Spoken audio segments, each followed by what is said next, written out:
জিনপরি গ্যাংস্টারের নিত্য নতুন ভালোবাসার গল্প পেতে আমাদের নিপু ডায়েরি চ্যানেলটি সাবস্ক্রাইব করে পাশে থাকা বেল আইকনটি প্রেস করে রাখুন। ধন্যবাদ সবাইকে।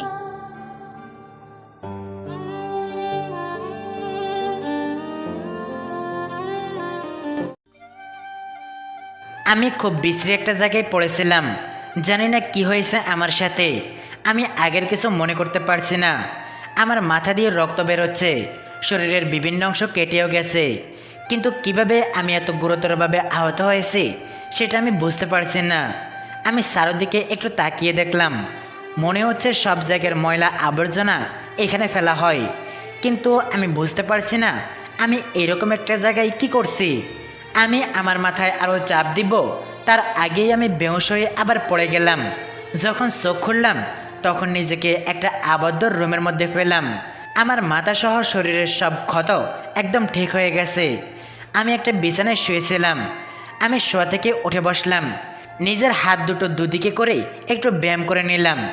জানি না কোথায় আছি আমি এখন, আমার কিছুই মনে পড়ছে না। হয়তো এটা আমারই রুমটা দেখে অনেক আলেসিয়ান মনে হচ্ছে। হয়তো কোনো একটা প্রাসাদে রয়েছি আমি। যদি আমি কোনো রাজকুমার হয়ে থাকি তাহলে তো অনেক ভালোই হবে, কিন্তু আমার বাবা মা কে সেটাই আমি মনে করতে পারছি না। আমার পূর্বের সব স্মৃতি সব ভুলে যাওয়া স্বপ্নের মতো হয়ে রয়েছে। আমার মনে হচ্ছে আমি এরকম ওরকম কিছু একটা ছিলাম, কিন্তু বাস্তবের সাথে কোনো জিনিসের মিল করতে পারছি না। এমনিতেই আমার বয়স 4 থেকে 5 বছর হবে। এই ছোট ব্রেনের মধ্যে এত বেশি চাপ দিলে হয়তো আবার বেহুশ হয়ে যাব। একটা জিনিস খেয়াল করে দেখেছি, বয়স হিসেবে মনে হচ্ছে আমি একটু বেশি চিন্তা করছি। এই বয়সে আমার মতো এত চিন্তাভাবনা আর কোনো ছেলেমেয়ের হয়তো থাকবে না। সে যাই হোক, আমি বিছানা থেকে উঠতে যাব, ঠিক সেই সময় আমার রুমে 6 জন মানুষ চলে আসলো। 3 জন মহিলা, দুজনকে দেখতে পেলাম একই চেহারার। হয়তো যমজ হবে তারা। তারা কে সেটাও আমি বুঝতে পারছি না। হয়তো আমার পরিবারের কেউ হবে। আমাকে দেখে সবচেয়ে বয়স্ক মহিলাটি বলতে লাগলো, কেমন বোধ করছো এখন? ভালোই। জিজ্ঞাসা করার জন্য ধন্যবাদ। এভাবে বলতেছো কেন? না মানে, কিভাবে একজনের সাথে কথা বলতে হয় সেটা আমি বুঝতে পারছি না। আর বিশেষ করে আমি কে সেটা আমি মনে করতে পারছি না। আপনাদেরকেও আমি চিনতে পারছি না। তাই কিভাবে কার সাথে কথা বলবো সেটাই বুঝতে পারছি না আমি। ও, তাহলে মাথায় গুরুতর আঘাত পাওয়ার ফলে তোমার স্মৃতিশক্তি হারিয়ে গেছে। চিন্তা করো না, আমি তোমার আম্মা। আর ওই যে এরা দুজন তোমার বড় যমজ বোন। আম্মা, ওর কি স্মৃতি আর ফিরে আসবে না? ওর কিছু মনে না থাকলে তো সমস্যা হবে অনেক। জানোই তো, ক্যাপিটাল শহর থেকে নতুন আইন হয়েছে। হ্যাঁ, আমি জানি সেটা। জ্যাক এখন পুরো সুস্থ হয়েছে, যদিও ওর কিছুটা বিশ্রামের প্রয়োজন এখন। তারপরও আমাদের কাছে 1 মাস সময় আছে। এর মধ্যেও স্মৃতি না ফিরে আসলে কিছুই করার নাই আমাদের। এলেন এবং এলিনা, আমি তোমাদের দুজনকে দায়িত্ব দিচ্ছি জ্যাককে পুরোপুরি প্রস্তুত করার জন্য। কিন্তু আম্মা, তুমি তোমার কোনো স্পেল দিয়ে তো ওর স্মৃতি ফেরানোর চেষ্টা করতে পারো। আমি চেষ্টা করেছি, কিন্তু কোনোভাবে কাজ হচ্ছে না।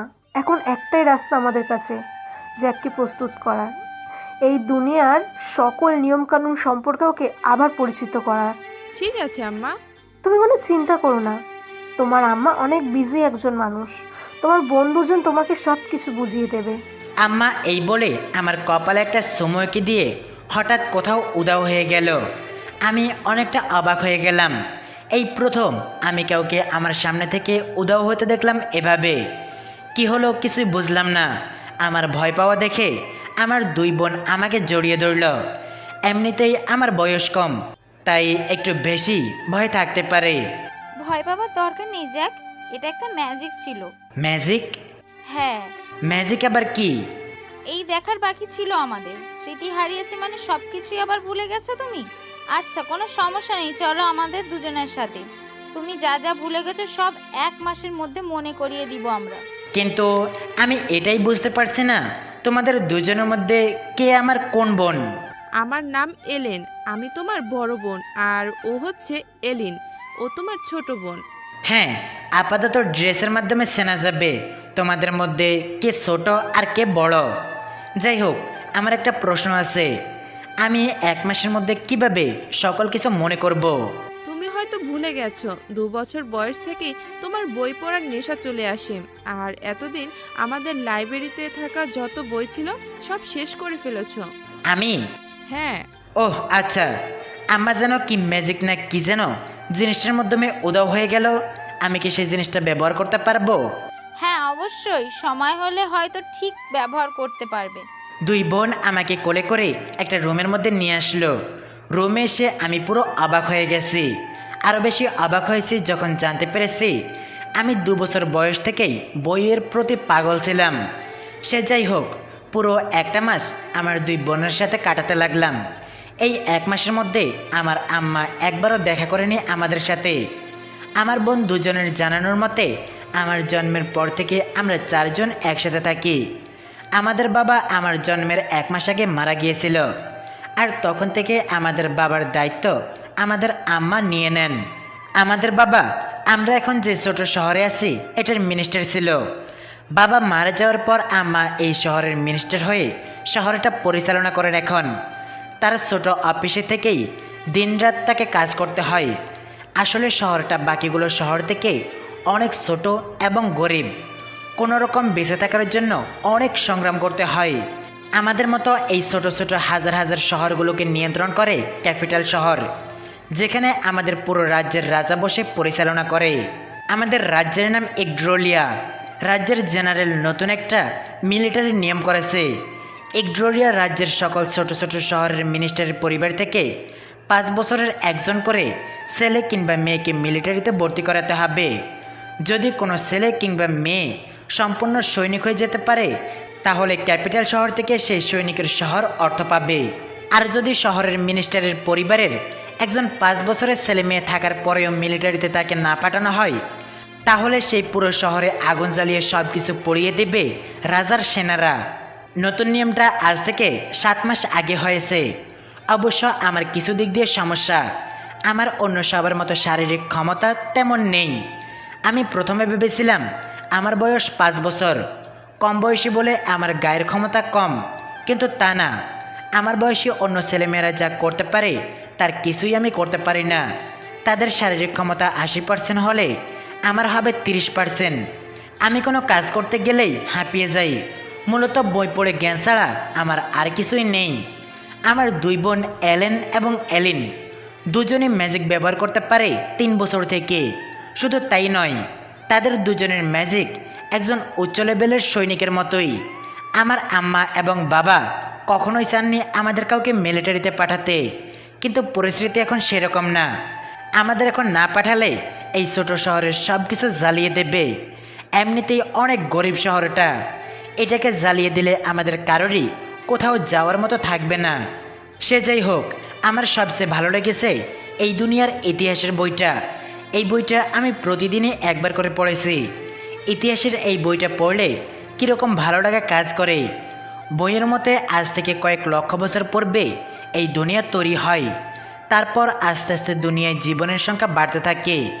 বইতে লেখা আছে প্রথমে সকলে একই রকম ছিল, শুধু পার্থক্য ছিল ছেলে এবং মেয়ের মধ্যে। কিন্তু ধারণা করা যায় তাদের পূর্বের জীবনের শক্তি হিসাব করে সবাই আস্তে আস্তে আলাদা হতে থাকে একে অপর থেকে। কেউ মানুষ হয়ে যায়, কেউ হয়ে যায় মনস্টার, কেউ হয়ে যায় অ্যাঞ্জেল, কেউ হয়ে যায় ডেভিল, আবার কেউ হয়ে যায় অলফস। এছাড়া আরও অনেক রকম জীবনের দেখা দিতে থাকে আস্তে আস্তে। পুরো দুনিয়া শুরুর পর থেকেই, নতুন দুনিয়ার শুরু থেকেই এই দুনিয়াতে একটা জিনিসই দেখতে পাওয়া যায়, সেটা হলো ম্যাজিক। আর ম্যাজিকের মধ্যে বেশি সময় লাগেনি আধুনিক চলে আসতে। কিন্তু এই দুনিয়া কেন বানানো হয়েছে, কিসের জন্য বানানো হয়েছে, সেটা এই দুনিয়ার কেউ জানে না। তাই এটাকে শান্তির জায়গা বানানোর জন্য এই পুরো দুনিয়াকে 3 ভাগে ভাগ করা হয়েছে। প্রথম 2 পক্ষ হলো ভালো আর খারাপ। এরা দুজনেই সবসময় একে অপরের সাথে লড়াই যুদ্ধ করেই থাকে। এবং আরেক পক্ষ হলো এই 2 পক্ষকে নিয়ন্ত্রণ করার জন্য নিরপেক্ষের পক্ষ। আর এই নিরপেক্ষ পক্ষ হলো আমাদের এই ইগ্রোলিয়ার রাজ্য। আর বাকি 2 রাজ্যের যুদ্ধগুলোকে নিয়ন্ত্রণ করাই আমাদের রাজ্যের প্রধান কাজ। মিলিটারি পাওয়ারের দিক থেকে 3 রাজ্যের মধ্যে আমাদের রাজ্যের ক্ষমতা একটু বেশি।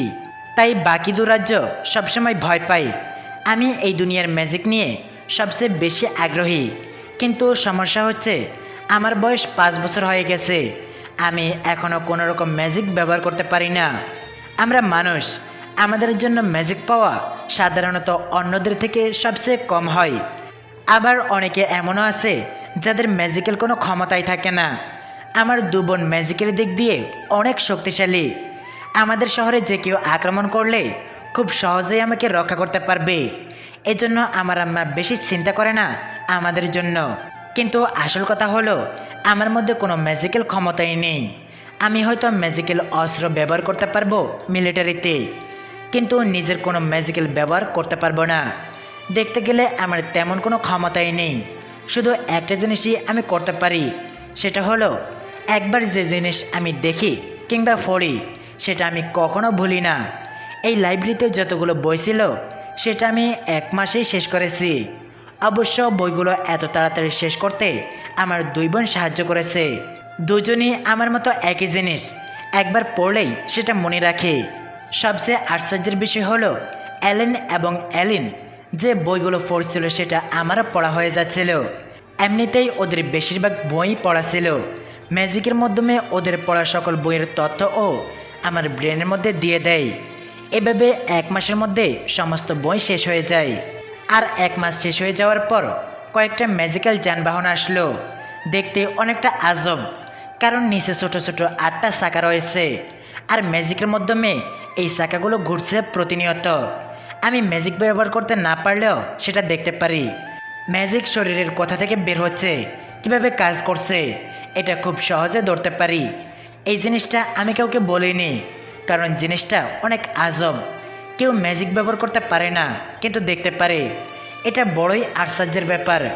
যাই হোক, আমার 2 বোন আমার সব জামা কাপড় গুছিয়ে দিয়েছে, কিছু বইও সাথে করে দিয়েছে। এই বইগুলো আমি আগে কখনো পড়িনি।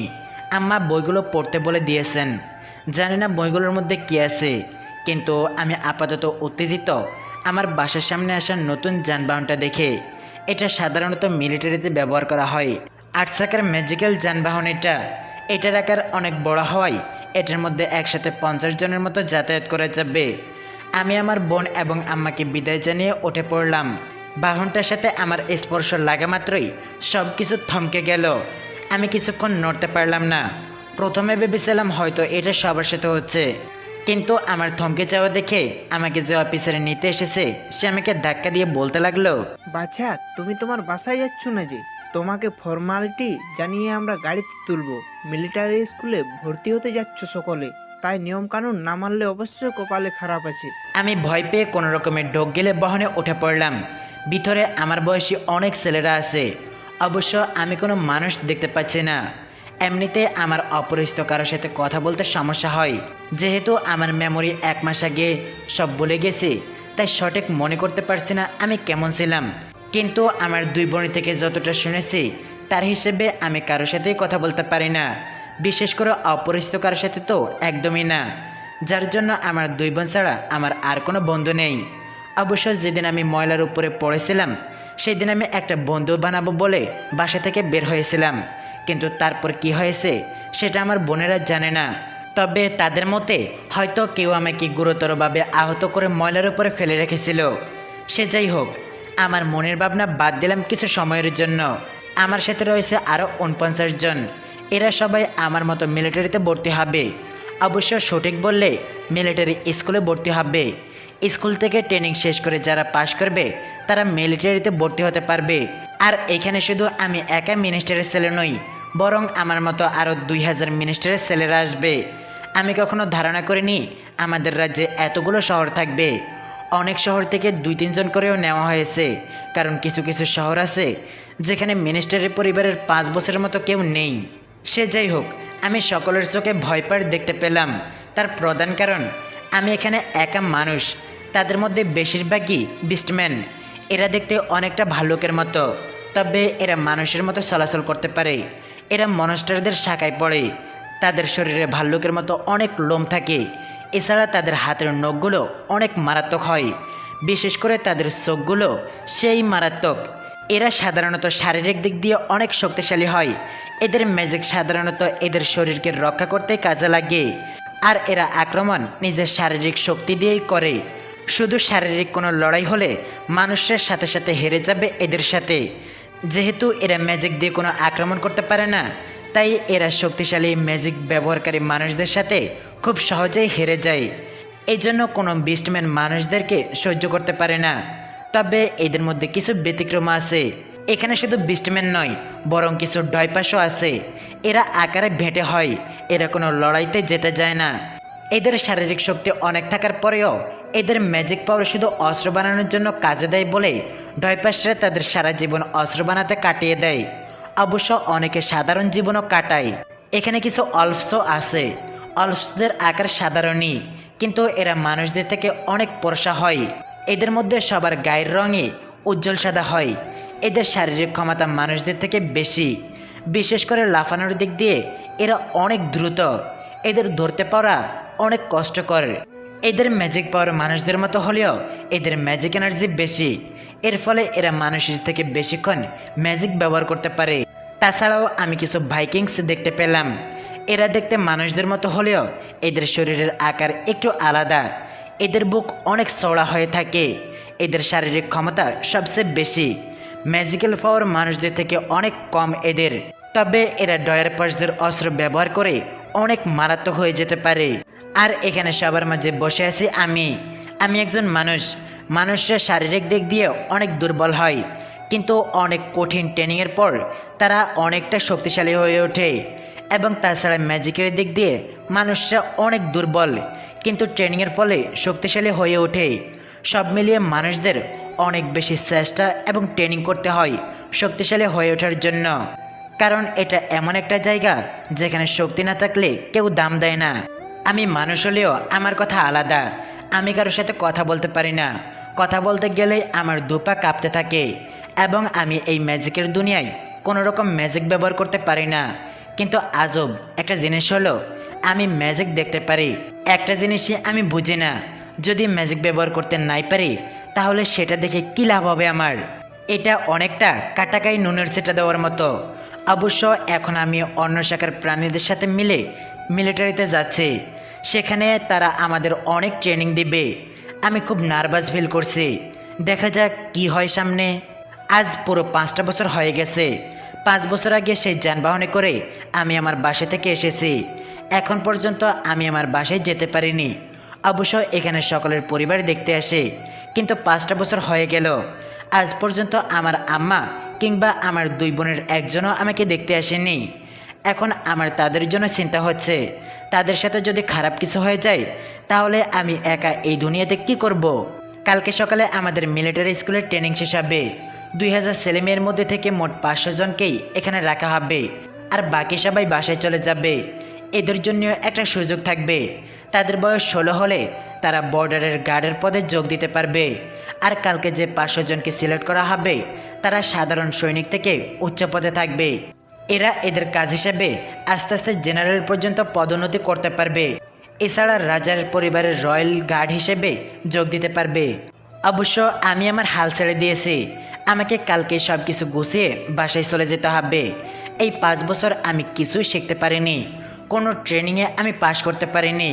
শারীরিক ট্রেনিংগুলো শুরু করতে গিয়েই আমি বেহুশ হয়ে যেতাম। ম্যাজিক তো আমি ব্যবহারই করতে পারি না। তাই ম্যাজিক্যাল ট্রেনিংয়ে আমাকে এক কোনায় বসে থাকতে হতো। শুধু একটা জিনিসে আমি সবচেয়ে পারদর্শী ছিলাম, সেটা হলো বই খাতায়। লেখাপড়ায় সব সাবজেক্টেই আমি সবসময় টপে ছিলাম।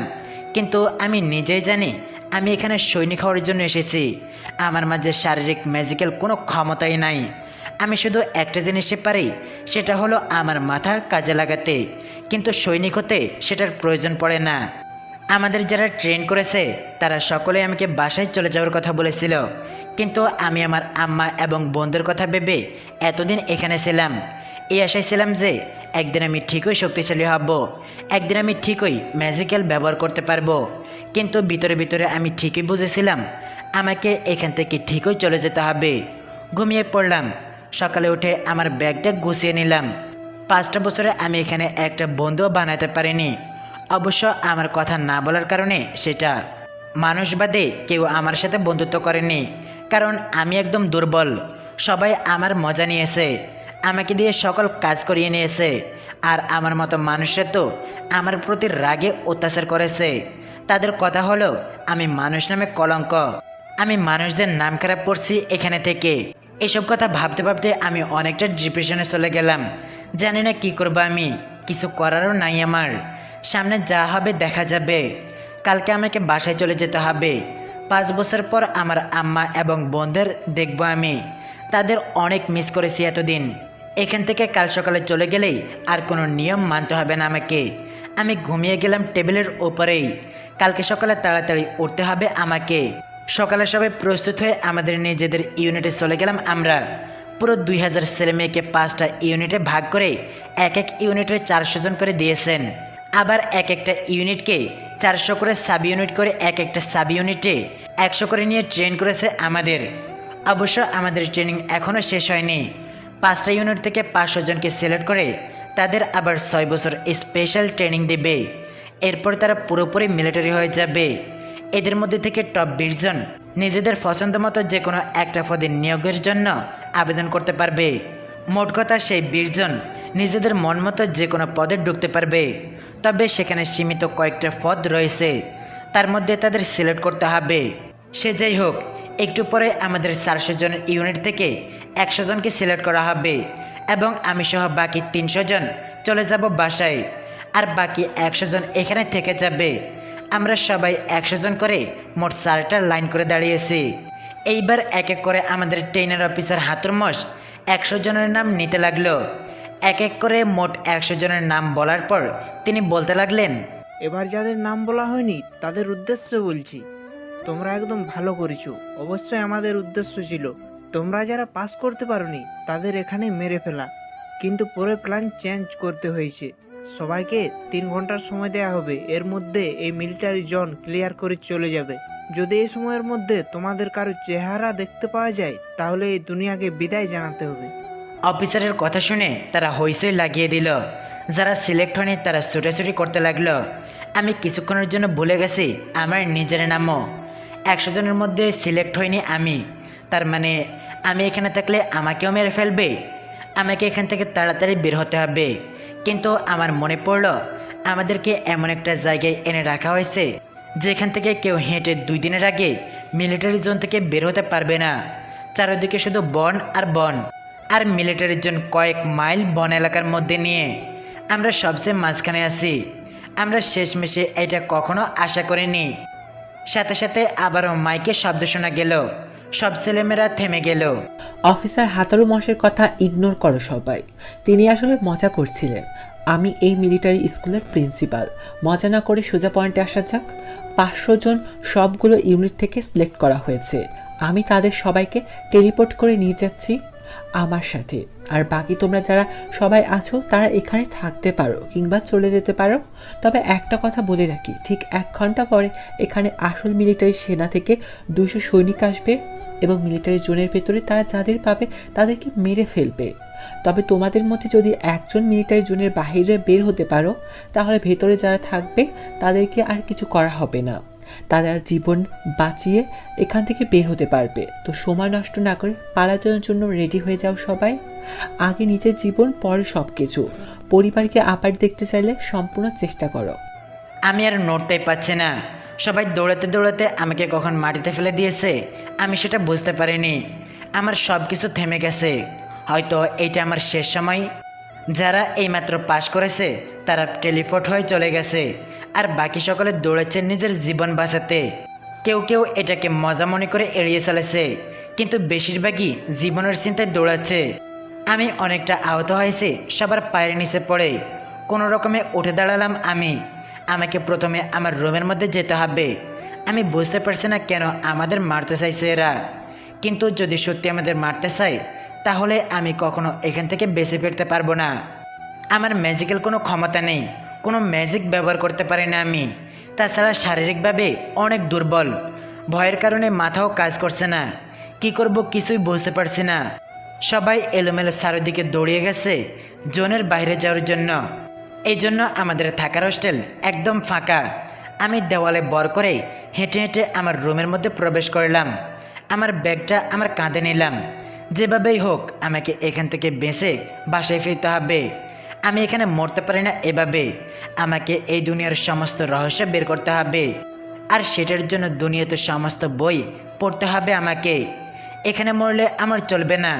আমি আমার আহত শরীর নিয়ে কোনো রকমে হাঁটতে হাঁটতে বনের মধ্যে চলে গেলাম। এবার মাইলের পর মাইল আমাকে হাঁটতে হবে। জায়গাটা কত বড় এটা সঠিক করে আমাদের কেউ বলেনি, তাই আমাকে অনুমান করে এখান থেকে যেতে হবে। আমার শারীরিক কিংবা ম্যাজিক ব্যবহারে এখানে কাজ দেবে না, কারণ আমি দুটাই ব্যবহার করতে পারি না। আমার কাছে একটাই রাস্তা, আমাকে যে করেই হোক আমার মাথা কাজে লাগিয়ে এখান থেকে বের হতে হবে। অফিসাররা মজা করছে না সত্যি বলছে সেটার উপরে ভরসা করে লাভ নেই। তারা মিলিটারি, তারা কোনো কিছুই করতে পারে। বর্তমানে রাজার কারণে আমাদের রাজ্য আগে থেকে অনেক পাল্টে গেছে। রাজা সব কিছু জেনারেলের উপর ছেড়ে দেয়। নতুন আইন শাসন সব জেনারেলি করে থাকে, রাজা শুধু নামমাত্র। অবশ্য আমি শুনেছি আমাদের রাজা এবং জেনারেল দুজনে আপন ভাই। জিনিসটা নিয়ে এখন ভাবলে চলবে না। আমাকে মিলিটারি জোনের বাইরে বেরোতে হবে, না হলে আমি আমার পরিবারকে দেখতে পারবো না। আমি বুঝতে পারছি না এত বিশাল একটা জায়গা কীভাবে পার করব। আমার ব্যাগ ট্যাগ নিয়ে আসতে অনেক দেরি হয়ে গেছে। আবার আমি একটু আগে জনগণের পায়ের নিচে পড়ে অনেকটা আহত হয়েছি। আমার শরীর সামনের দিকে চলছে না, কিন্তু আস্তে আস্তে বনের মধ্যে হাঁটতে হাঁটতে আমি কোথায় চলে এসেছি সেটা আমি নিজেও জানি না। কিন্তু আমি দিকটা ঠিক রেখে হাঁটছি এটা সঠিক জানি। জঙ্গলের মধ্যে সবথেকে গুরুত্বপূর্ণ হলো দিক ঠিক রাখা। এখানে দিক ভুল করলে এক জায়গায় বারবার ঘুরতে হবে। আমি আমার মাথা কাজে লাগালাম। আমার কাছে একটা ম্যাজিকের লম্বা পাথর আছে, এটা লোহা জাতীয় বস্তুর সাথে লেগে থাকে। আমি এটার আরেকটা বিষয় লক্ষ্য করেছি, এটাকে সুতোর সাথে বেঁধে দিলে দক্ষিণ এবং উত্তর দুপ্রান্তে গিয়ে থামবে। এটা দ্বারা দিক সঠিকভাবে নিয়ন্ত্রণ করা যায়। পর্যটকদের এটা ভালোই কাজে দেবে। সে যাই হোক, আমি টুকটো পাথরটাকে সুতোর সাথে বেঁধে হাঁটতে লাগলাম। আমার পা কিছুতেই চলছে না। আমি একজন অফিসারের মুখে শুনেছিলাম দক্ষিণ দিক দিয়ে ছোট একটা পানির ধারা বয়ে গেছে। আমার এই জায়গা থেকে জীবিত ফেরার জন্য এই পানির ধারাই যথেষ্ট। আমাকে এখান থেকে জীবিত ফেরার জন্য সেই পানির ধারার প্রয়োজন। আমি কোনো ম্যাজিক ব্যবহার করতে পারি না, আর শারীরিকভাবে আমি অনেক দুর্বল। বিশেষ করে আমি অনেক আহত হয়েছি। এভাবে আরেকটু হেঁটে গেলে হয়তো আমি বেহুশ হয়ে যাব। এতক্ষণে 1 ঘন্টা হয়তো হয়ে গেছে। সময়ের খেয়াল এতক্ষণ ছিল না আমার, কিন্তু দূরে চিল্লাচিল্লির আওয়াজ শুনে বুঝে গেলাম 1 ঘন্টা পার হয়ে গেছে। আর মিলিটারিরা এক এক করে সবাইকে মারা শুরু করে দিয়েছে। আমাকে এখন আরও তাড়াতাড়ি করতে হবে। আমি যতই আমার জীবনের ভয় করছি ততই আমার পা দুটো শক্ত হচ্ছে, নাড়াতেই পারছি না। মনে হচ্ছে আস্তে আস্তে পা দুটো পাথর হয়ে যাচ্ছে। তারপরও আমি চেষ্টা করছি, যেভাবেই হোক আমাকে এখান থেকে জীবিত ফিরতে হবে। আমি হাঁটতে হাঁটতে ফানির ধারার কাছে চলে আসলাম। ফানিতে অনেক স্রোত, ছোট একটা ধারা, কিন্তু স্রোত অনেক তীব্র। যে কেউ একটু বেখেয়ালিপনা করলেই স্রোতের সাথে ভেসে যেতে পারে। এটাই আমার বাঁচার সবচেয়ে বড় রাস্তা। আমি ম্যাজিকের মধ্যে কিংবা শারীরিক শক্তি দিয়ে এখান থেকে বেরোতে পারবো না, কিন্তু ঠিকই আমার মাথা ব্যবহার করে আমি এখান থেকে বের হতে পারবো। এই ফানির স্রোতের সাথে গেলেই আমি এই জোন থেকে বের হতে পারবো, আর এটাই সবচেয়ে তাড়াতাড়ি রাস্তা হবে। কিন্তু এখানেও একটা সমস্যা আছে, আমি সাঁতার কাটতে পারি না, পানিতে নামতেও পারবো না, আর হেঁটেও আমি যেতে পারবো না। চারপাশে তাকালাম, কিছু বাঁশ গাছ দেখতে পেলাম। এগুলোর ভিতরে ফাঁকা হয়, কিন্তু এদের ত্বক অনেক শক্ত হয়, আর এগুলো সহজে পানিতে ভাসতে পারে। এখন শুধু আমাকে এগুলো কয়েকটাকে কেটে একসাথে বেঁধে তারপর সেটার উপরে বসে এই ফানি দিয়ে ভেসে যেতে হবে আমাকে। আমি শিওর 3টা হলেই আমার ভর সহজেই নিতে পারবে, কিন্তু সমস্যা হলো আমার কাছে কাটার মতো কিছুই নাই। আমি বাঁশ কাটবো কীভাবে বুঝতে পারছি না। হঠাৎ পেছন থেকে আমি কিছু একটা শব্দ পেলাম। একজন দৌড়ে এদিকে আসছিল। আমি ভয় পেয়ে গাছের পেছনে গিয়ে লুকালাম, কিন্তু আমার বয়সে একটা ছেলে এই দিকে দৌড়ে আসছে। আমি ছেলেটাকে চিনতে পারলাম না, হয়তো অন্য কোনো একটা ইউনিটের হবে। সে যাই হোক, আমি এবার বের হয়ে আসলাম গাছের আড়াল থেকে। ছেলেটা আমাকে দেখে ভয় পেয়ে গেল। আমি তো প্রথমেই ভয় পেয়ে গেছিলাম। তুমি এখানে লুকিয়ে কি করছো? এই জোনের মধ্যে কোথাও লুকানোর মতো জায়গা নেই। মিলিটারিরা তাদের সার্চ ডগ দিয়ে আমাদের খুঁজছে। আমি তো এখান থেকে খুব সহজে পালানোর প্ল্যান বানাচ্ছিলাম। এখান থেকে পালানোর কোনো রাস্তা নেই। পুরো মাইলের পর মাইল নিয়ে এই মিলিটারি ট্রেনিং জোন বানানো হয়েছে। এখান থেকে আমাদের বয়সী কেউ বের হতে পারবে না। এই পানির ধারাটা একটা নদীতে গিয়ে মিশেছে, আর অফিসারদের মতে আমাদের জোনের মধ্যে কোনো নদী নেই। তাই আমি চাচ্ছিলাম এই বাঁশগুলোর মধ্যে বেশে সোজা নদীতে চলে যেতে। ওয়াও, এটা তো খুব ভালো একটা বুদ্ধি। আমি এরকম বুদ্ধি ভাবতে পারলাম না কেন? পানির স্রোত দেখে যা মনে হচ্ছে এটার উপর দিয়ে ভেসে গেলে আমরা খুব সহজেই জোনের বাইরে চলে যেতে পারবো। কিন্তু কোনো সৈনিক আমাদের দেখে ফেললে অবশ্যই আমাদেরকে মেরে ফেলবে। অবশ্য আমি কোনো রকম ম্যাজিক ব্যবহার করতে পারি না, পারলে মিলিটারি আমাকে দেখলেও সমস্যা হতো না। পানিতে সাধারণ বায়ুর চাপ সৃষ্টি করতে পারলে এই বাঁশ দিয়ে বানানো পানিযানের স্পিড 10 গুণ বেড়ে যাবে। কোনো সমস্যা নেই, আমাকে সাথে নাও। তোমার যেসব কাজে ম্যাজিক প্রয়োজন আমি তোমাকে সাহায্য করব। আমি তাকিয়ে রইলাম ছেলেটার দিকে। আজ পর্যন্ত যেই শুনেছে আমি ম্যাজিক ব্যবহার করতে পারি না, সকলেই হেসেছে আমার প্রতি, কিন্তু আজ এই প্রথম কেউ আমাকে সাহায্য করতে চাইলো। কি হলো? ও, আমি তো ভুলেই গেছি, আমার পরিচয় তো দেওয়াই হলো না। আমার নাম হ্যারি এবং আমি 708 থেকে এসেছি। আমার বাবা 708 নম্বর শহরের মিনিস্টার। সাধারণত 3 রাজ্যে অনেক ছোট ছোট শহর রয়েছে, সেগুলোকে নাম্বার দেওয়া হয়েছে। যেহেতু ছোট শহরের সংখ্যা অনেক, তাই এদের নাম্বারই এদের নাম হয়ে গেছে। অবশ্য আমাদের শহর 802 নাম্বার। আবার বেশ কিছু বড় শহরও রয়েছে, ক্যাপিটাল শহর বাদে। এগুলোর জন্য নির্দিষ্ট নাম রয়েছে। এগুলোতে রাজার রক্তের মানুষরা পরিচালনা করে, মানে সে শহরগুলোর মিনিস্টার রাজার রক্তের যে কেউ পরিচালনা করতে পারবে। সে যাই হোক, আমি হ্যারির সাথে কথা বলতে লাগলাম। হ্যারি প্রথম একজন যে কিনা আমার উপরে হাসলো না, তাই ওকে আমার বন্ধু বানাতে মন চাচ্ছে। কিন্তু এরকম একটা পরিস্থিতিতে আমরা পড়েছি, এখানে তেমন কোনো কিছু করার সুযোগ নেই। যেহেতু হ্যারি আমাকে সাহায্য করবে, তাই আমাকে দ্রুত মাথা চালাতে হবে। আমার নাম জ্যাক। ঠিক আছে জ্যাক, আজ থেকে আমরা দুজন বন্ধু। আর আমি প্রমিস করছি আমরা দুজন এখান থেকে জীবিত ফিরে বের হব। আমার হ্যারির কথা শুনে চোখ দিয়ে পানি চলে আসতে চাইলো। এই প্রথম কেউ আমার সাথে বন্ধু হতে চাইলো বলে। তো কি করতে হবে আমাকে জ্যাক?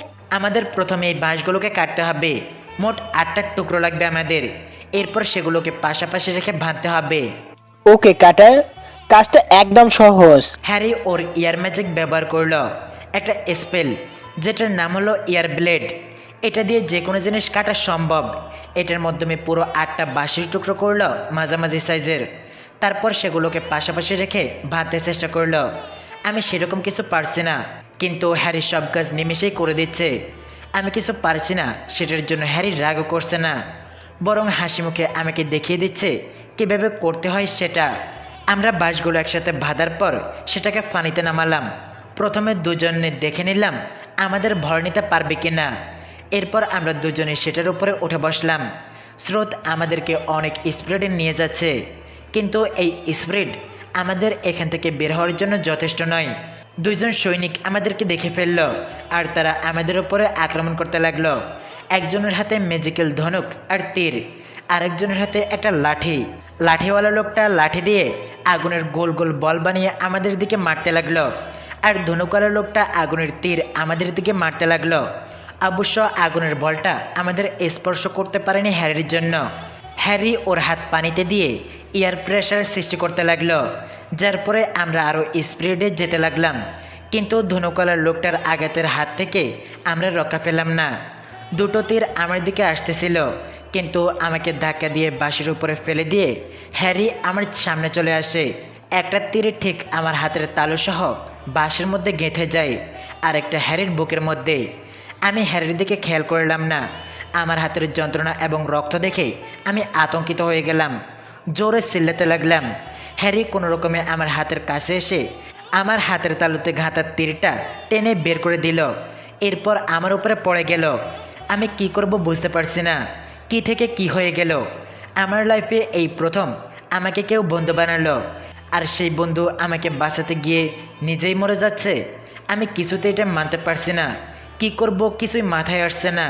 বাঁশের স্পিড এতটাই বেশি ছিল যে এটা পুরোপুরি নিয়ন্ত্রণ হারিয়ে পানি থেকে উঠে একটা গাছের সাথে বাড়ি খেলো। আমরা দুজন সিটকে গিয়ে দূরে পড়লাম। আমি একটা গাছের সাথে বাড়ি খেলাম, যার জন্য আমার ডান হাতটা ভেঙে গেল। ব্যথায় আমি কান্না করে দিলাম। অনেক যন্ত্রণা হচ্ছে, তারপরেও চিল্লাতে পারছি না। ভয় পাচ্ছি অনেক। আমার পাশে হ্যারির শরীরটা পড়ে আছে, এখনও ও মারা যায়নি, ওর শরীর কাঁপছে। আমি জানি আমাকে কিছু একটা করতে হবে, না হলে ও মারা যাবে। কিন্তু আমি কি করব সেটাই বুঝতে পারছি না। আমি প্রথমে আমার কাঁপা কাঁপা হাত দিয়ে ওর পিঠ থেকে তীরটা টেনে বের করে ফেললাম। এইবার ওকে সিট করে শুয়ে দিলাম। আমি কোনো চিকিৎসা জানি না, তবে সবচেয়ে সাধারণ যে জিনিসটা সেটা হলো প্রথমে রক্ত বন্ধ করা। আমার ডান হাত আমি নাড়াতে পারছি না। একটা কাপড় আমার ব্যাগ থেকে টেনে বের করে বাম হাত দিয়ে আস্তে আস্তে ওকে বেঁধে দিলাম। আমার ডান হাতের তালু দিয়ে অনেক রক্ত বেরোচ্ছে। কিছু না করলে রক্ত বের হয়ে আমি একসময় মারা যাব। ব্যথায় আমি আর শরীর নাড়াতে পারছি না। হঠাৎ আমার ব্যাগের দিকে নজর গেল। আম্মা কিছু বই দিয়েছিল, এগুলোকে পরে পড়তে বলেছিল কোনো এক সময়। যেহেতু আমি একটু পরে মারা যাব, তাই এখনই হয়তো ভালো সময়। মোট 4টা বই, অনেক মোটা বইয়ের আকার। দেখেই মনে হচ্ছে অনেক কিছু লেখা আছে বইগুলোতে। 4টা বইয়ের বিভিন্ন ধরনের রং রয়েছে, একটা লাল, একটা কালো, একটা সাদা, একটা হলুদ। আমি লাল, হলুদ এবং কালো বইটা খুলতে চেষ্টা করলাম, কিন্তু 3টারই মধ্যে একটা শিকলের মতো কিছু দেখতে পেলাম। মনে হচ্ছে এই 3টা বই কেউ লক করে রেখেছে, কিন্তু শিকলগুলো খুলব কী করে আমি বুঝতে পারছি না। সাদা বইটা খোলার চেষ্টা করলাম। প্রথমে মোটা মলটা আমি উল্টালাম, আর সাথে সাথে ভেতর থেকে একটা উজ্জ্বল আলো বের হলো। মনে হচ্ছিল কিছু একটা বের হচ্ছিল, কিন্তু কোনো কিছু বের না হয়ে আমি সোজা বইয়ের মধ্যে চলে গেলাম।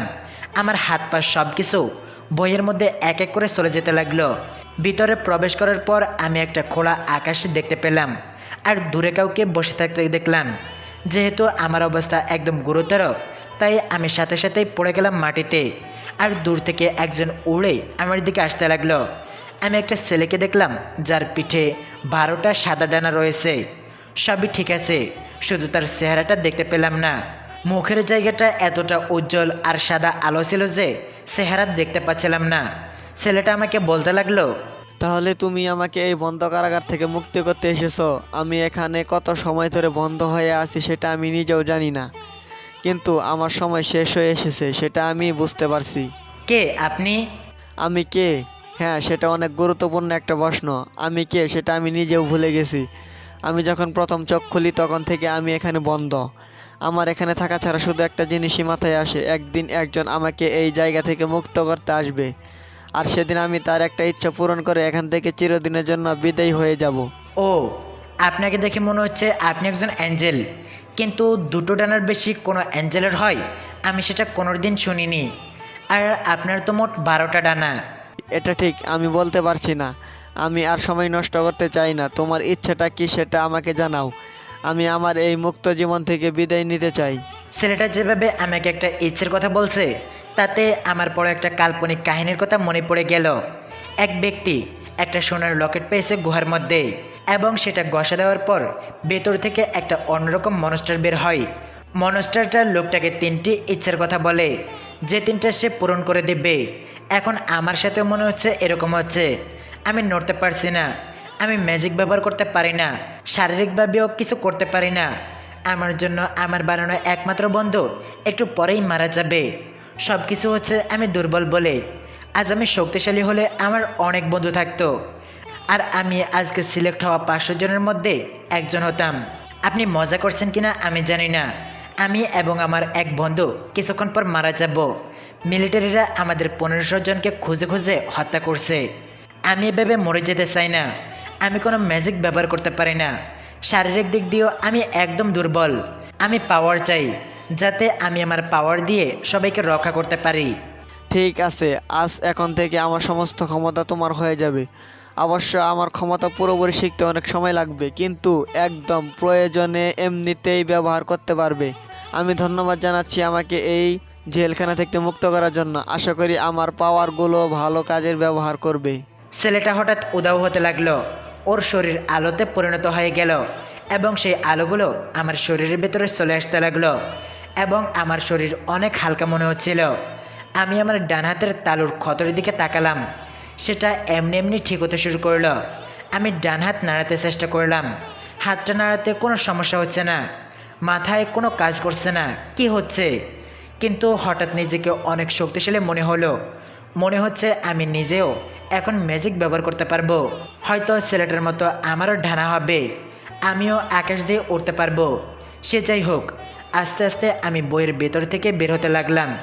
আমার পুরো শরীর এখন সুস্থ হয়ে গেছে, কিন্তু হ্যারি এখনও গুরুতর আহত।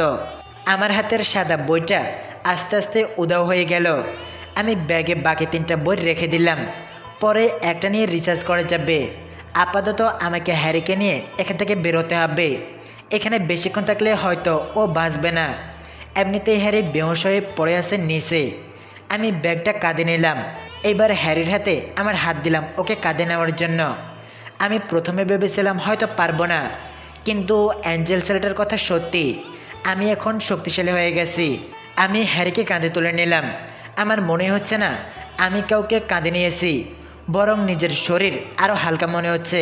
সবচেয়ে আশ্চর্যের বিষয় হলো আমার শরীরের স্পর্শে আসার সাথে সাথে হ্যারির শরীরের ক্ষত আস্তে আস্তে ঠিক হয়ে যাচ্ছে। হঠাৎ আমার শরীরে এত শক্তি দেখে আমি অবাক হলাম। আমি সব কিছুতেই দুর্বল ছিলাম, তাই হঠাৎ শক্তিশালী হয়ে ওঠাটা আমার মাথায় নিতে পারছে না। আমি হ্যারিকে আমার কাঁধে করেই রাখলাম। ও পুরোপুরি ঠিক হয়ে গেলেও ও এখনও বেহুশ হয়ে আছে। হয়তো ওর রেস্টের দরকার এখন। আমাকে এই সুযোগে এখান থেকে পালাতে হবে। আমি এখনও শিওর না আমি পুরোপুরি শক্তিশালী হয়েছি, কিন্তু একটা জিনিস বুঝতে পারছি, আমার শরীরে আগের তুলনায় অনেক শক্তিশালী হয়েছে এবং আমার একটা নতুন ক্ষমতাও হয়েছে, যেটা হলো আমার যে কোনো ক্ষত একা একাই ঠিক হয়ে যাবে এবং আমার স্পর্শে যারা আসবে তাদের ক্ষত একা একা ঠিক হতে শুরু করবে। কিন্তু আমি এখনও শিওর না আমি ম্যাজিক ব্যবহার করতে পারবো। আমি ম্যাজিক নিয়ে অনেক বই পড়েছি, কীভাবে ম্যাজিক ব্যবহার করতে হয় সেটাও আমি জানি, কিন্তু নতুন ক্ষমতা পাওয়ার পরেও মনে হয় না আমি ম্যাজিক ব্যবহার করতে পারবো। আমি ম্যাজিক ব্যবহার করার জন্য হাত বাড়ালাম। একদম ছোট্টখাট্ট একটা স্পেল ব্যবহার করতে চাইলাম, যেটা যে কেউ পারে। ছোট একটা বল বানাতে চাইলাম, এতে আমি এটাও দেখতে পারবো আমার ম্যাজিক কোন অ্যাট্রিবিউটের। কিন্তু যেটা আশা করেছিলাম সেটা হলো না। 6 অ্যাট্রিবিউটের একটা বলও হলো না। একদম সবচাইতে সাধারণ স্পেল যেটা, এটাই একদম সাধারণ স্পেল যেটা দিয়ে অ্যাট্রিবিউট চেক করা হয়। এই স্পেলের মধ্যে বোঝা যায় কার কি অ্যাট্রিবিউট। যদি কারো ফায়ার অ্যাট্রিবিউট হয় তাহলে তার হাতে আগুনের বল তৈরি হবে। এভাবে water, air, Arthur, light, dark এর অ্যাট্রিবিউট হলেও যথাক্রমে পানি, বায়ু, মাটি, আলো এবং অন্ধকারের বল তৈরি হবে হাতে। কিন্তু তার কিছুই আমার হাতে তৈরি হচ্ছে না। তার মানে অ্যাঞ্জেল ছেলেটা শুধু আমাকে শারীরিক শক্তি দিয়েছে। আবার ব্যাপারটা অন্যরকম হতে পারে, যেহেতু আমি কোনো ম্যাজিক ব্যবহার করতে পারি না, তাই ছেলেটার দেওয়া ম্যাজিকও আমি ব্যবহার করতে পারবো না। যাই হোক, আমার এত লোভী হলে চলবে না। আমার কাছে এখন যা আছে তাতেই আমার জীবন ভালোভাবেই কেটে যাবে। তখন কেউ আমাকে দুর্বল ভাবতে পারবে না। তবে আমি ছেলেটার শেষ কথা শুনেছি, সে বলেছিল তার ম্যাজিক পুরোপুরিভাবে শিখতে আমার অনেক সময় লাগবে এবং বিশেষ মুহূর্তেই আমি আপাতত সেগুলো ব্যবহার করতে পারবো। এর মানে হচ্ছে ম্যাজিক আপনা আপনি সময় বুঝে কাজ করবে, তখন আমার কিছুই করতে হবে না। এইসব বিষয়ে মাথা ঘামিয়ে আমার কোনো লাভ নেই। আমার এই জোন থেকে বের হতে হবে। আমি জানি না এখানে আর কতক্ষণ নিরাপদ আছি আমরা, কিন্তু আমার মনে হচ্ছে কিছুক্ষণের মধ্যেই সৈন্যরা এখানেও চলে আসবে। আমি হ্যারিকে কাঁধে নিয়ে দৌড়াতে লাগলাম। আমার তেমন কিছু মনে হচ্ছে না, যদিও দৌড়াতে সমস্যা হচ্ছে। তারপরেও আগে আমি কিছুক্ষণ হাঁটলেই হাঁপিয়ে যেতাম, কিন্তু এবার তার থেকে অনেকটা শক্তিশালী তো হয়েছি আমি। আমার শরীরের শক্তি দেখে মনে হচ্ছে আমি একজন বিস্টম্যানের মতো শারীরিক ক্ষমতা অর্জন করেছি। যদিও আমার বডি তাদের মতো বৃদ্ধি পায়নি, কিন্তু আমি নিশ্চিত তাদের মধ্যে যেসব শক্তি আছে সেসব আমার মধ্যেও আছে এখন। যদি কিছু সাধারণ ম্যাজিক আমি ব্যবহার করতে পারতাম এখন, আমি এই দুনিয়ার সকল সাধারণ শক্তিশালী ম্যাজিকগুলো সম্পর্কে জ্ঞান লাভ করেছি শুধু বই পড়েই। আমার বাসায় যে লাইব্রেরি ছিল ওইটাতে যে বইগুলো পড়তে বলা হয়েছে সেগুলো এই দুনিয়ার ইতিহাস এবং সকল স্পেল নিয়ে। কম করে হলো আমার 5000 স্পেল মুখস্থ আছে। যদিও অ্যাট্রিবিউট অনুযায়ী ম্যাজিকগুলো কাজ করে, যেমন ফায়ার অ্যাট্রিবিউটে কেউ আগুন বাদে অন্য কোনো অ্যাট্রিবিউটের স্পেল ব্যবহার করতে পারবে না। আবার তার মধ্যে রয়েছে সাধারণ স্পেল, যেগুলো ব্যবহার করতে কোনো অ্যাট্রিবিউটের প্রয়োজন হয় না, উদাহরণস্বরূপ টেলিপোর্টেশন স্পেল। তবে এগুলোর ব্যবহার করার জন্য ম্যাজিক পাওয়ার বেশি হওয়ার প্রয়োজন হয়। আমাদের এই দুনিয়াতে যত স্পেল আছে তার মধ্যে মাত্র 2% স্পেল মুখস্থ হয়েছে। আমার ইচ্ছে আমি পুরো 100% স্পেল মুখস্থ করব। আমার অ্যাট্রিবিউট কি সেটা আমি জানি না, এমনকি আমি ম্যাজিকও ব্যবহার করতে পারি না। কিন্তু আমার স্বপ্ন সেই দিন লাইব্রেরিতে প্রবেশ করার পর থেকেই ছিল যে সমস্ত স্পেলের জ্ঞান আমি আমার মাথার মধ্যে রাখব। আর এখন এই অ্যাঞ্জেল শেল্টার দেওয়ার নতুন ক্ষমতা দিয়েই আমি সেই স্বপ্ন সহজেই পূরণ করতে পারবো। আমি চাই না এর আগে কেউ আমার জীবনটা শেষ করে ফেলুক। আমি দৌড়াতেছিলাম হ্যারিকে নিয়ে। হ্যারি এখনও অজ্ঞান হয়ে আছে। হঠাৎ আমার চারপাশ থেকে মোট 15 জন সেনা ঘিরে দৌড়ল। আমার দৌড়ানোর সকল রাস্তা তারা আটকে দিল। আমি জানি না কি করব এখানে থেকে। এরা মিলিটারির সৈনিক, এদের ক্ষমতা সত্যি মারাত্মক হয়। আর আমি মাত্র 10 বছরের একটা ছোট বাচ্চা। আমার বয়স এখনও হয়নি লড়াই করার জন্য। তার উপরে আমি ম্যাজিক ব্যবহার করতে পারি না। নতুন শারীরিক ক্ষমতাও আমার কাজে দিবে না এখন, কারণ সেটা লড়াইয়ের জন্য অনেক দুর্বল। আমি জানি আমার বয়স বাড়ার সাথে সাথে এবং কঠোর ট্রেনিংয়ের ফলে আমার শারীরিক ক্ষমতাই একটা মারাত্মক অস্ত্র হয়ে যাবে। কিন্তু এখন শারীরিক ক্ষমতা শুধু জীবন নিয়ে ফালানোর কাজেই দিবে। আর আমাকে 15 জন সেনা ঘিরে ধরেছে। একজনের সাথে লড়াই করতে গেলেই আমি মারা যাব। আর এখানে তো 15 জন। 2-3 জন থাকলেই পালিয়ে যাওয়া যেত, কিন্তু 15 জনের কাছ থেকে পালিয়ে যাওয়া অসম্ভব। আমাকে দেখে একজন কথা বলতে লাগলো। এত দূর পর্যন্ত তো তোমরা দুজনই আসতে পেরেছো, কিন্তু এরপর আর কোথাও যেতে পারবে না। বাচ্চা হিসাবে দুজনকে মানতে হবে। আলাদা কিছু আছে তোমাদের মধ্যে, কিন্তু এখন প্রশংসা করার সময় নেই। আর মরতে হবে তোমাদের দুজনকে এখন। আমি কি করব বুঝতে পারছি না। সকলে একসাথে আমার দিকে ফায়ার বল ছুঁড়ে মারল। 15টা আগুনের ফুটবল আমার দিকে আসছে। আমি কি করব বুঝতে পারছি না। একটা বলও আমার শরীরে স্পর্শ করলে আমার শরীরের চিহ্ন পর্যন্ত থাকবে না। আগুনের বলগুলো আমার শরীরে স্পর্শ করবে তার আগেই আমার পিঠ থেকে মোট 15টা সাদা হাত বের হয়ে গেল। হাতগুলো অনেকটা অদৃশ্য হওয়ায় মনে হয় না কেউ দেখতে পেরেছে। হাতগুলোকে দেখেই সেই ছেলেটার ডানার কথা মনে পড়ে গেল। যেহেতু আমার পিঠ থেকে হাতগুলো বের হয়েছে, তাই আশ্চর্য হওয়ার ব্যাপার এটা। ডানা না বের হয়ে হাত বের হবে এটা আশা করিনি আমি কখনো। 15টা হাত 15টা আগুনের বলকে ধরে ফেলল এবং সেগুলোকে আবার তাদের দিকে মারতে লাগলো যারা বলগুলোকে আমার দিকে ছুঁড়েছে। তারা যে স্পিডে মেরেছে তার থেকেও 10 গুণ বেশি স্পিডে ফায়ার বলগুলো তাদের দিকে গেল। বেশি স্পিড হওয়ায় তারা সেগুলোকে সরাতে পারল না। 15 জনই তাদের ফায়ার বলের আঘাতেই আক্রান্ত হলো। তারা বয়সে অনেক বড় এবং শক্তিশালী, তাই মারা যায়নি। গুরুতর আক্রান্ত হয়েছে এটা দেখতে পাচ্ছি। আমি যেহেতু ম্যাজিক আগে থেকেই দেখতে পেতাম, তাই আমার সামনে কে কতটা শক্তিশালী ম্যাজিক ব্যবহার করেছে এটা তার স্পেল দেখেই আমি বলতে পারতাম। 15 জনের ছুঁড়ে মারা ফায়ার বলটা যখন আমার পিঠের 15টা হাত তাদের দিকে ছুঁড়ে মারল, তখন সেটা তাদের চেয়ে দ্বিগুণ হয়ে যায়। আমি এরকম স্পেল সম্পর্কে শুনিনি। আমি আরও উত্তেজিত হয়ে পড়লাম নতুন নতুন স্পেল সম্পর্কে জানার জন্য। জানি না আরও কত অজানা স্পেল রয়েছে, কিন্তু এটার কাজ দেখে বুঝতে পারলাম এটা আমার আত্মরক্ষার সাথে আক্রমণের কাজ দুটোই একসাথে করবে। আমি আর সময় নষ্ট করলাম না। হ্যারিকে ফিটে করে নিয়ে আমি আবার সোজা নদীর পাশে চলে আসলাম। এইভাবে দৌড়িয়ে আমি এখান থেকে যেতে পারবো না সেটা বুঝতে পারলাম। আমি শিওর না পরের বার আমার পেটের হাতগুলো আমাকে সাহায্য করতে বের হবে। আমি কিছু কলা গাছ দেখতে পেয়েছি যেগুলোকে একটু শারীরিক ক্ষমতা কাজে লাগিয়ে কাটা সম্ভব। তবে এই গাছ কাটা তেমন সহজ নয়। ধারালো কোনো তলোয়ার থাকলে এটা এক কোপেই কাটা যায়, কিন্তু ধারালো কোনো কিছু নেই আমার, তাই আমার হাতের সাহায্য নিতে হবে। আমি সঠিক বুঝতে পারছি না আমার হাত এটা কাটার জন্য যথেষ্ট নাকি, কিন্তু আমি কিছু বিস্টম্যানকে দেখেছি এই গাছ হাতের সাহায্যে কাটতে, তাই আমাকেও চেষ্টা করতে হবে। আমি আমার আঙুলগুলো সমান করে রেখে হাত দিয়ে জোরে নিচে আঘাত করলাম, সাথে সাথে গাছটা কেটে গেল। আমি জানি এটার একটাই আমাদের দুজনের বড় নিতে পারবে। তারপরেও যেহেতু হ্যারি বেহুশ হয়ে আছে, তাই আমাকে দুটো নিতে হবে। আমি দুটো গাছকে একসাথে আমার ব্যাগে থাকা দড়ি দিয়ে বেঁধে নিলাম এবার হ্যারিকে আমার সামনে বসে আমি ওর পেছনে বসে দুজন পানিতে নেমে পড়লাম। পানির স্রোতে আমরা যেতে লাগলাম।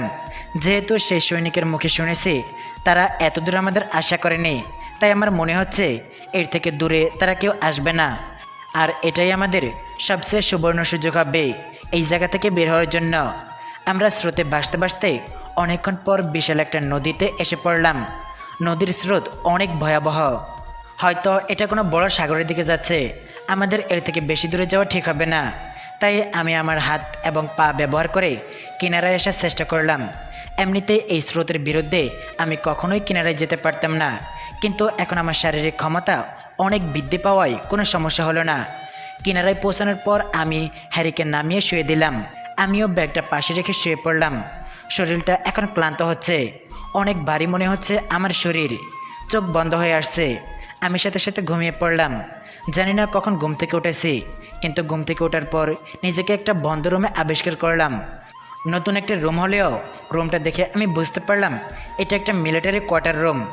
তবে এটা আগেরটা থেকে অনেক উন্নত, যেটায় আমি 5 বছর থেকেছি। আমি ওঠার সাথে সাথেই দেখতে পেলাম আমার বিছানার পাশে এক লোক মাথায় একটা কালো টুপি এবং গায়ে একটা কোট পরা চেয়ারের পায়ের উপরে পা তুলে বসে চা পান করছে। তাহলে উঠে গেছো? কে আপনি? আমি কোথায় এখন? আর হ্যারি কোথায়? ওয়েট ইয়াংম্যান, সব প্রশ্নের উত্তর দিচ্ছি। আমি তোমাদের মিলিটারি স্কুলের প্রিন্সিপাল। আমার নাম অ্যালেক্স, আর তুমি এখন আছো আমাদের স্কুলের হেডকোয়ার্টারে। এতদিন তোমরা ছিলে ট্রেনিং জোনে, কিন্তু আজ থেকে তুমি হেডকোয়ার্টারে থাকবে। আর তোমার বন্ধু হ্যারি ঠিক আছে, রেগুলার ট্রেনিংয়ের জন্য বাইরে গিয়েছে। তুমিও আজ থেকে জয়েন করতে পারবে। আমি অবাক হলাম। ওর বয়স 17 কিংবা 18 হবে। এতক্ষণ ওর মুখ ঢাকা ছিল বলে আমি ভালো করে দেখতে পারিনি, কিন্তু এখন বুঝলাম এত কম বয়সে মিলিটারি স্কুলের প্রিন্সিপাল হবে। এটা আমি বিশ্বাস করতে পারছি না। হয়তো অনেক শক্তিশালী হবে, তাই এই পদে আছে সে। যাই হোক, আমি প্রশ্ন করতে লাগলাম, আমাদের এখানে এনেছেন কেন? আমরা তো ফেল করেছি। সবাইকে মেরে আমাদের এখানে রাখার কোনো মানেই হয় না। ও, ভুল বুঝতেছ আমাদের। আমরা কাউকে মারতে চাইনি। আমরা চেয়েছিলাম 1500 জনের মধ্য থেকে কিছু ট্যালেন্টেড ছেলে মেয়ে সিলেক্ট করতে, যাদের জায়গা বাকি 500 জনের থেকে আলাদা এবং ভিন্ন হবে। মানে বুঝলাম না। মানে আমাদের জেনারেল স্যারের আদেশ ছিল তাকে 5 জন সেনা সিলেক্ট করে দিতে হবে যারা মৃত্যুকে ভয় পায় না। আর সেটা করার জন্য আমাকে কিছু সিরিয়াস করার দরকার ছিল, আর আমি সেটাই করেছি। তাই বলে আপনারা আমাদের সবাইকে মেরে ফেলতে চাইবেন? অবশ্য জেনারেলের আদেশ সেটাই ছিল, কিন্তু পরে রাত 3য় প্রেসের কাছ থেকে অর্ডার আসে যে কোনো ছেলে মেয়েকে হত্যা না করতে।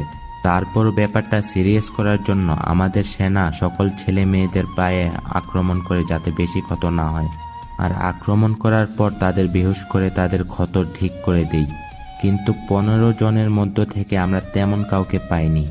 তবে 3 জন পাওয়া গেছে যারা একসাথে আমাদের 2 জন সেনাকে অজ্ঞান করে দিয়েছে, কিন্তু তারা জোনের বাইরে বের হতে পারেনি।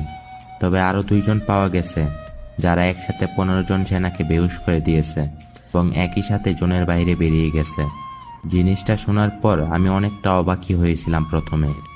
ও, পরে তদন্ত করে যখন জানতে পারলাম একজন ছেলে যে শারীরিকভাবে 5টা বছর একদম দুর্বল ছিল, কোনো ম্যাজিক ছোট থেকে ব্যবহার করতে পারেনি, সে হঠাৎ করে 15 জনের সেনাকে একসাথে বেহুশ করে দিবে, এরকম জিনিস কোথাও দেখা যায় না।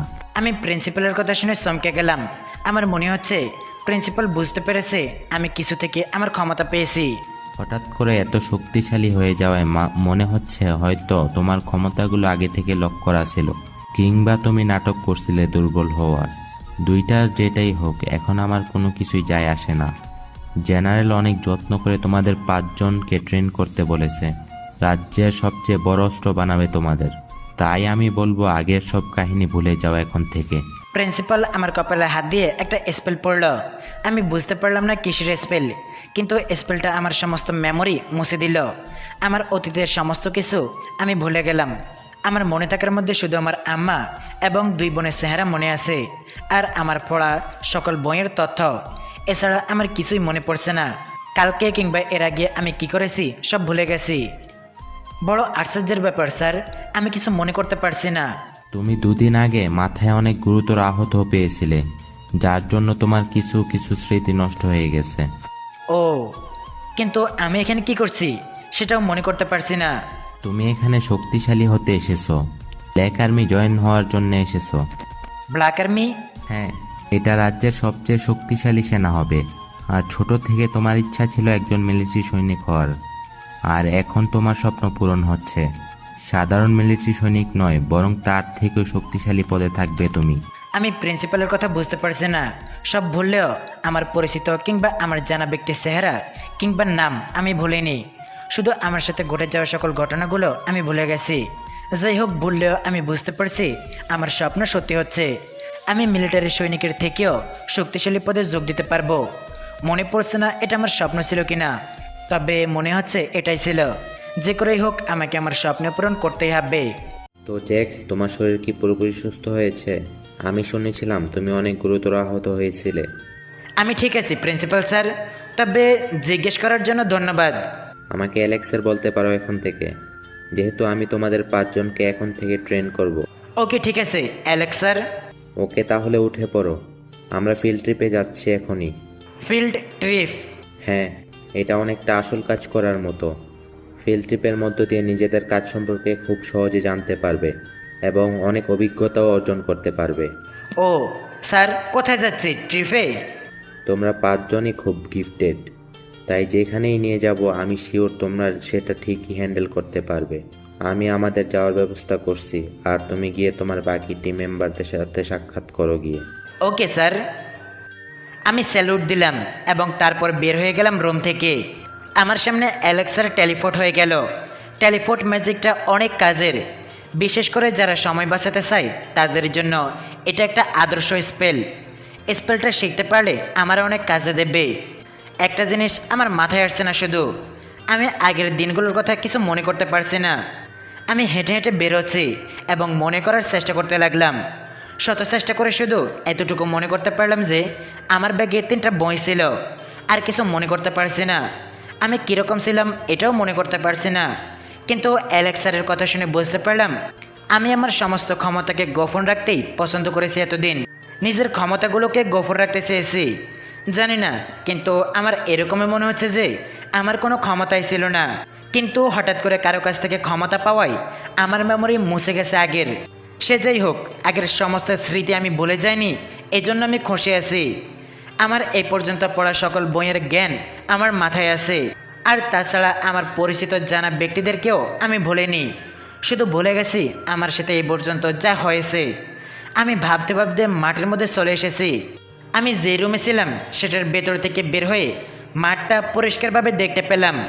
4 জন দাঁড়িয়ে আছে আমার বয়সী।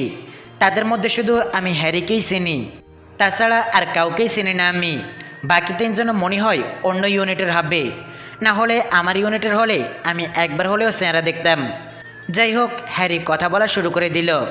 প্রথমেই আমার কাছে এসে আমার পিঠে একটা থাপ্পড় মেরে দিল। জ্যাক, আমি প্রথমেই জানতাম তুমি সেদিন মিথ্যা বলেছিলে আমাকে। কি বলেছিলাম? আসলে আমি কিছুই মনে করতে পারছি না। কি, তার মানে আমাকে ভুলে গেছো? আমরা না সেদিন বন্ধু হলাম? না, তোমাকে মনে আছে, কিন্তু তাছাড়া আমি বাকি সব কিছু ভুলে গেছি। ওয়াও, অনেক ইন্টারেস্টিং তো। তাহলে আমি বুঝতে পেরেছি তোমার ম্যাজিক ক্ষমতা এত শক্তিশালী যে সেটা ব্যবহার করলে তুমি তোমার সাথে ঘটে যাওয়া সব কিছু ভুলে যাও। আর এটার ফলে তুমি ধারণা করো তুমি ম্যাজিক ব্যবহার করতে পারো না, কিন্তু জরুরি সময়ে সেটা ব্যবহার করতে পারো। জানো, এরকম প্রথমবার দেখলাম আমি। হ্যারি অনেক উত্তেজিত হয়ে বলল, আমি জানি না, তবে হ্যারির কথাও ঠিক হতে পারে। হয়তো আমার ম্যাজিক আমার ব্রেনে ক্ষতি করে। এখন থেকে আমার সাথে ঘটে যাওয়া সব কিছু আমি লিখে রাখতে হবে। এতে আমি কখনো ম্যাজিক ব্যবহার করলেও সব কিছু ভুলে গেলেও লেখার তথ্য আমি ভুলব না কখনো, হয়তো কাজে দিবে। যাই হোক, এখানে হ্যারি বাদে বাকি 3 জন মেয়ে, 3 জন এক এক করে পরিচয় দিচ্ছে। আমার নাম এলিহা, আমি একজন ভ্যাম্পায়ার। আমার নাম লুসি, আর ও আমার যমজ বোন লুসানা। আমরা 2 জন থেরি। আমি জ্যাকসন, আমাকে জ্যাক বলতে পারো তোমরা। আর আমি একজন মানুষ। আমি হ্যারি, আমি একজন ডেভিল। ওয়াও, একজন ডেভিল?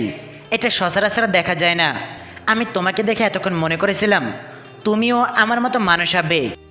আমি সাধারণত লুসি এবং লুসানার ডানা দুটো দেখছি, ফেরিদের ডানা দুটো অ্যাঞ্জেলদের ডানা থেকে অনেক সুন্দর হয়।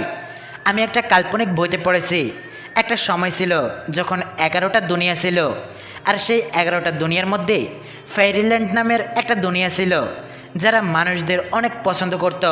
তারা রাতের সময় মানুষদের দুনিয়ায় এসে মানুষদের ভালো স্বপ্ন দেখাতো। অবশ্য এই পুরো কাহিনীটা কাল্পনিক ছিল, কিন্তু বইটাতে এতটুকুই লেখা ছিল যে লিখেছিল সে এতটুকু লেখেই মারা গিয়েছিল। কিন্তু আমার এই কাল্পনিক কাহিনী পুরোটা জানার অনেক ইচ্ছা ছিল।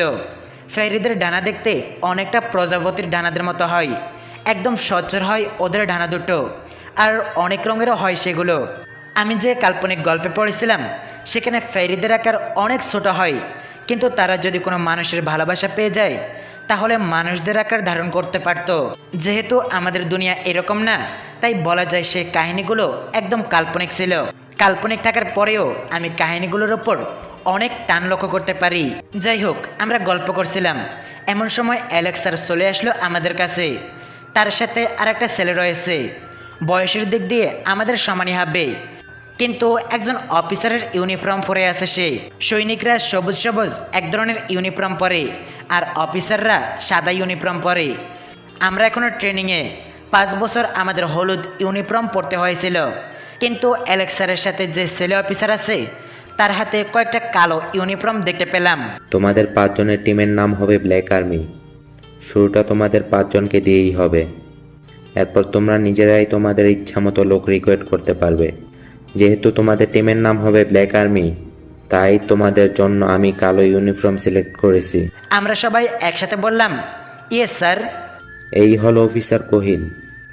তোমাদের ট্রেন করতে অফিসার কোহিলও সাহায্য করবে। স্যার একটা প্রশ্ন। হ্যাঁ হ্যারি। অফিসার কোহিল স্যার এত কম বয়সে অফিসার হলো কিভাবে? যেহেতু তোমরা জানো তোমরাই প্রথম যাদেরকে মিলিটারি স্কুলে ভর্তি করিয়ে বিভিন্ন পদে চাকরি দেওয়া হয়েছে, কিন্তু তার আগে এরকম ছিল না। একজনের ক্ষমতা এবং তার পরিবারের ক্ষমতা হিসাবে একজন লোককে পদ দেওয়া হতো। ও বুঝতে পেরেছি। তাহলে তো স্যার কোহিল অনেক গুরুত্বপূর্ণ একজন লোক। নাও এবার জামাগুলো সবাই নিয়ে পরে ফেলো, আমি 5 মিনিট সময় দেব। ঠিক আছে স্যার। আমরা সবাই কোহিল স্যারের কাছ থেকে জামাগুলো নিলাম, তারপর নিজেদের রুমের দিকে গেলাম।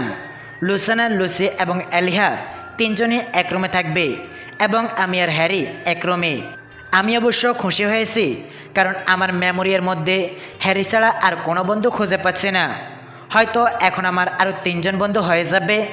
আমি আর হ্যারি ড্রেস চেঞ্জ করতে লাগলাম।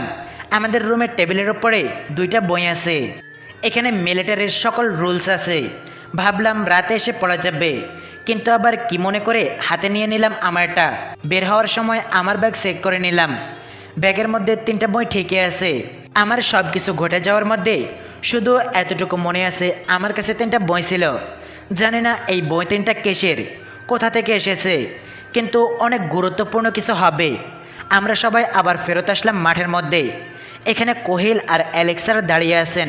স্যার আমার একটা প্রশ্ন আছে। হ্যাঁ লুসি, জিজ্ঞেস করো। আমাদের ব্ল্যাক আর্মি কার থেকে অর্ডার নিবে? হ্যাঁ, এটা অনেক ভালো প্রশ্ন। ব্ল্যাক আর্মি সরাসরি জেনারেলদের আদেশে চলবে, আর যেহেতু আমাদের 2য় এবং 3য় প্রেসের সকল মিলিটারি রাইট পেয়েছে, তাই তাদের থেকে অর্ডার আসতে পারে। ও ও ও হ্যাঁ, আর কারো প্রশ্ন আছে? না। তাহলে ঠিক আছে, অফিসার কোহিল আমাদের টেলিপোর্ট করে নিয়ে যাও। জি স্যার। অফিসার কোহিল একটা টেলিফোট স্পেল ব্যবহার করলো। এটা সোজা আমাদের টেলিফোট করলো না, বরং আমাদের সামনে একটা গেট বানিয়ে দিল, আর আমাদের সেই গেটের ভেতরে যেতে হলো। আমি অবাক হলাম যে আমাদের বয়সী একজন টেলিফোট স্পেল ব্যবহার করতে পারে। অবশ্য কোনো ক্ষমতাশীল পরিবারের হবে সে, তাই তো এত কম বয়সেই এত ভালো স্পেল ব্যবহার করতে পারছে সে। অফিসার কোহিল আমাদেরকে টেলিফোট স্পেলের মাধ্যমে একটা অচেনা জায়গায় নিয়ে আসলো। আমরা প্রথমে বুঝতে পারিনি জায়গাটা, কিন্তু দূরে 100 থেকে 200 জনের মতো সৈনিক নিজেদের মধ্যে যুদ্ধ করছে। কিন্তু ভালো করে লক্ষ্য করে দেখলাম আমাদের মিলিটারি সৈনিক লড়ছে সাধারণ লোকদের সাথে। সামনে যাদের দেখতে পাচ্ছ তারা হলো 1012তম শহরের ব্যক্তিরা। তারা আমাদের রাজ্যের বিরুদ্ধে চলে গেছে। দেখতেই পাচ্ছ আমাদের সেনাদের অবস্থা সেখানে ভালো না। তোমাদের 5 জনের কাজ কি এখন সেটা হয়তো বুঝতে পারছো। এত লোকদের বিরুদ্ধে লড়তে গেলে তো স্যার আমরা মারা যাব। দেখো, তোমরা 5 জনই শক্তিশালী হতে চেয়েছো, আর ব্ল্যাক আর্মির একজন মেম্বার হতে হলে মৃত্যুকে ভয় করা যাবে না। যদি ভয় পেয়ে থাকো তাহলে বাসায় চলে যেতে পারো। অফিসার কোহিলের কথা শুনে আমি কিছু বলতে পারলাম না। এখান থেকে চলে গেলে আমি মিলিটারির মুখ দেখতে পাবো না, আর তখন হয়তো হ্যারির মুখও দেখতে পারবো না। আর আমার একটাই বন্ধু, ওকে আমি হারাতে চাই না। স্যার, আমি রাজি হওয়ায় বাকি সবাইও রাজি হয়ে গেল। একটা জিনিস বলে রাখি, তোমাদের অবস্থা সেখানে খারাপ হলেও কিন্তু আমাদের কোনো সাহায্য তোমরা পাবে না। আমরা তখনই অ্যাকশন নিব যখন তোমাদের 5 জন মারা যাবে। আমরা সবাই ঢোক গিললাম। আবারও নতুন মৃত্যুর খেলায় আমাদের নামিয়ে দিল। আগেরবার মজা করলেও এবার হয়তো সত্যিই বলছে। জানি না আমাদের এখন কি হবে, কিন্তু চেষ্টা করতে হবে জীবিত থাকার। আমরা 5 জন মিলে এগিয়ে গেলাম সামনে। আমাদের সামনে এগিয়ে যাওয়া দেখে বাকি সকল সেনারা পিছনে চলে গেল। বাকি সকল লোকেরা আমাদের দেখে অবাক হলো। অবাক হওয়ারই কথা। আমাদের মতো কম বয়সী বাচ্চাদের যুদ্ধক্ষেত্রে দেখলে যে কেউ অবাক হবে। আমি দাঁড়িয়ে রইলাম, কি করব কিছুই বুঝতে পারছি না এখন, কারণ আমি নিজেই জানি না আমি কি ধরনের ম্যাজিক ব্যবহার করতে পারি। আমার অ্যাটিটিউড কি সেটাও মনে করতে পারছি না। আমার স্মৃতিশক্তির জন্য অনেক সমস্যা হচ্ছে এখন। আমি সঠিক একটা ধারণা করেই ফেললাম, এখান থেকে বেঁচে ফেরার সম্ভাবনা আমাদের মাত্র 5%, কারণ আমাদের সামনে মোট 80 থেকে 90 জনের মতো লোক দাঁড়িয়ে আছে, আর এদের কাছে বিভিন্ন ধরনের হাতে বানানো অস্ত্র আছে। শুধু অস্ত্র না, বরং তাদের ম্যাজিকও ব্যবহার করেছে। আমরা এতটাও শক্তিশালী না যে একসাথে সবগুলো লোকদের সাথে লড়াই করতে পারবো। একজন হয়তো 2 জনের সাথে লড়াই করতে পারবো, তাছাড়াও অনেক কষ্ট হবে। কিন্তু অ্যালেক্সারের অর্ডার না শুনলে আমাদের সবাইকে চলে যেতে হবে। এই দুনিয়া এমন যেখানে দুর্বল হলে কোনো দামই দিবে না। এখানে ঠিক জীবিত থাকতে হলে শক্তিশালী হতেই হবে। আমাকেও শক্তিশালী হতে হবে। আমার আম্মার একমাত্র ছেলে আমি। আমার বাসায় 2টো বোনও আছে। আমাকে তাদের সবাইকে রক্ষা করতে হলে অনেক শক্তিশালী হতে হবে। আর আমি নিশ্চয়ই অ্যালেক্সারের অর্ডার মতো আপাতত চললে অনেক শক্তিশালী হয়ে উঠব। আমরা 5 জনই দাঁড়ালাম অধিক সংখ্যক শত্রুর সামনে। জানি না এদের অপরাধ কি, কিন্তু যেহেতু আমরাও রাজ্যের একটা সেনার অংশ হব, তাই সকল রাজ্যের শত্রুরাই এখন থেকে আমাদের শত্রু। নিজের জীবনের পরোয়া না করে আমরা দাঁড়িয়ে পড়লাম শত্রুর মোকাবেলা করার জন্য। আমি প্রথমে ভেবেছিলাম হয়তো আমাদেরকে বাচ্চা ভেবে কথা বলবে আমাদের সাথে, কিন্তু তারা সেটা না করে সোজা আমাদের উপরে আক্রমণ করতে লাগলো। তারা সোজা তীর ছুঁড়ে মারলো আমাদের দিকে। তাদের তীর ঠিক আমাদের দিকে আসতে লাগলো। আমি কি করব বুঝতে পারছিলাম না। মাথায় ঠিকই আসলো একটা ডাল বানানোর কথা, কিন্তু আমি বানাতে পারছিলাম না সেটা। ঢালের কাজটা লুসি আর লুসানা করে দিল। ওরা দুজন একটা ডাল বানিয়ে দিল গার্ড স্পেল ব্যবহার করে। সকল তীর আটকে গেল। 3টা তীর ঢাল ভেঙে 2টো আমার 2 পায়ের হাঁটুতে লাগলো, আরেকটা এলিহার হাতে লাগলো। আমার পায়ের হাঁটুতে তীরগুলো লাগতেই আমি একদম মাটিতে পড়ে গেলাম। আমি বুঝতে পারছি না কি করবো এখন। হ্যারি আমার হাঁটু এবং এলিয়ার হাত থেকে তীরগুলো টেনে বের করলো, আর লুসি এবং লুসানা আমাদেরকে হিল করে দিচ্ছে। লুসি বলতে লাগলো, আমার আর লুসানার স্পেলগুলো সাধারণত সাহায্য করার। লড়াইতে আমরা সরাসরি আক্রমণ করতে পারবো না, তবে আমাদের জন্য ঢাল এবং হিলিং ম্যাজিক ব্যবহার করতে পারবো আমরা দুজনই। আমি আক্রমণ করতে পারবো ওদের, কোনো সমস্যা নেই, কিন্তু তাদের সংখ্যার জন্য সমস্যা। আমিও সাহায্য করতে পারবো আক্রমণে। আমি সাধারণত কাছাকাছি লড়াই করি আমার হাত পা এবং তলোয়ার দিয়ে, আর আমার ম্যাজিকগুলো তেমন শক্তিশালী না। আর জ্যাককে নিয়ে ওখানে একটা সমস্যা হবে। আমাদের একটু সময় দিতে হবে ওর স্পেল ব্যবহার করার জন্য। আমি আগেরবার ওর ম্যাজিক দেখতে পারিনি, কিন্তু আমি শিওর ওর ভুলে যাওয়া মেমোরি তাড়াতাড়ি ফিরে আসবে। কিন্তু জ্যাক, আমি জানি তোমার প্ল্যান আমাদের জিততে অনেকটা কাজে দিবে। ওকে, আমি একটা প্ল্যান বানিয়ে দিচ্ছি। যেহেতু হ্যারি ম্যাজিক দিয়ে ফাইট করবে, তাই এলিহা সামনে থাকবে। এলিহা যাদের পাবে তাদের সাথে লড়াই করবে, আর সেই সুযোগে বাকি সব লোকেরা এলিহার উপরে আক্রমণ করবে। আর তখনই লুসি এবং লুসানা এলিহার চারদিকে একটা ঢাল বানিয়ে দিবে। আর তখনই হ্যারি ওর সব চাইতে শক্তিশালী স্পেল দিয়ে ওখানে আক্রমণ করবে। এলিহা তো একজন ভ্যাম্পায়ার, তাই সে উড়তে পারবে। যখন হ্যারি ওর স্পেল ওইখানে ফেলবে, তখন এলিহা ওর ডানা দিয়ে উপরে উড়ে যাবে। একটা প্রশ্ন, হ্যারি তো এক্ষুনি একটা স্পেল ওইখানে ছুড়তে পারে, তাহলে আমাদের ওইখানে যেতে হবে কেন? হ্যারি এখন একটা ওখানে ছুড়তে পারে, কিন্তু সমস্যা হলো তাতে শত্রু বুঝে যাবে আমাদের আক্রমণের কথা। আর তুমি যদি ওখানে গিয়ে ওদের খেয়াল তোমার উপরে রাখো তাহলে ওরা একদিকে নজর দেবে আর তখন হ্যারির স্পেলের বিরুদ্ধে কিছু করতে পারবে না। হ্যাঁ, এটাই সব থেকে ব্রিলিয়ান্ট প্ল্যান। আমি জানতাম জ্যাক তুমি নিশ্চয় ভালো একটা প্ল্যান সাজেস্ট করবা। ঠিক আছে, চলো আমরা সবাই এটাই করি। লুসি এবং লুসানা, এই প্ল্যানে তোমাদের কাজ সবচেয়ে বেশি ভয়ানক। একটু ভুল করলেই এলিহার জীবন যেতে পারে, তাই তোমাদের টাইমিং একদম ঠিক থাকতে হবে। ঢাল একদম সময় মতো বানাতে হবে। যখন সবাই এলিহার উপরে আক্রমণ করবে একসাথে। মনে হয় ওরা বুঝে গেছে, কিন্তু আমি বুঝতে পারছি না আমি কি করব। প্ল্যান বানিয়ে দিলাম যেখানে আমি বাদে সবাই কাজে থাকবে, সবাই নিজেদের সব কিছু করবে। তাহলে আমি কি বসে বসে সেটা দেখব? না, সেটা হতে পারে না। আমাকেও কিছু একটা করতে হবে। আমার প্ল্যান অনুযায়ী এলিহা এগিয়ে গেল আক্রমণ করতে, আর লুসি এবং লুসানা একদম পেছনে দাঁড়িয়ে রইল। আমার কাজ থাকবে লুসি এবং লুসানাকে সাহায্য করা। যেহেতু ওরা কাউকে আক্রমণ করতে পারবে না, তাই আমাকেই কিছু একটা করতে হবে ওদেরকে কেউ আক্রমণ করতে আসলে। এলিহার সামনে চলে গেল। কোমরে একটা তলোয়ার ছিল মাঝারি সাইজের। এটা বেশ ধারালো তলোয়ার। তলোয়ারটা সাধারণ হওয়ায় এলিহাকে নিজের ম্যাজিক পাওয়ারের মাধ্যমে তলোয়ারটাকে শক্তিশালী করতে হবে, আর সে সেটাই করেছে। ওর ম্যাজিক পাওয়ার দিয়ে তলোয়ারের ক্ষমতাটা আরও বাড়িয়ে দিয়েছে এবং সেটা দিয়ে এক এক করে লড়তে লাগলো। প্রথমে বাচ্চা ভেবে দুই একজন এলিয়ার উপরে আক্রমণ করে, কিন্তু যখন এলিয়া তাদেরকে মেরে ফেলে তখন আস্তে আস্তে সবাই ওর উপরে ঝাঁপিয়ে পড়তে লাগলো। ঠিক তখনই লুসি এবং লুসানা এলিয়ার চারিদিকে একটা ঢাল বানিয়ে দিল। সকলেই একসাথে ঢালের উপরে আক্রমণ করতে লাগলো। আর তখনই হ্যারি ওর স্পেলটা শত্রুদের দিকে ছড়ল। বড় একটা এয়ারবল বানিয়েছে হ্যারি। আমি ওর স্পেল দেখে বুঝতে পারলাম ওর অ্যাট্রিবিউট হলো বায়ু।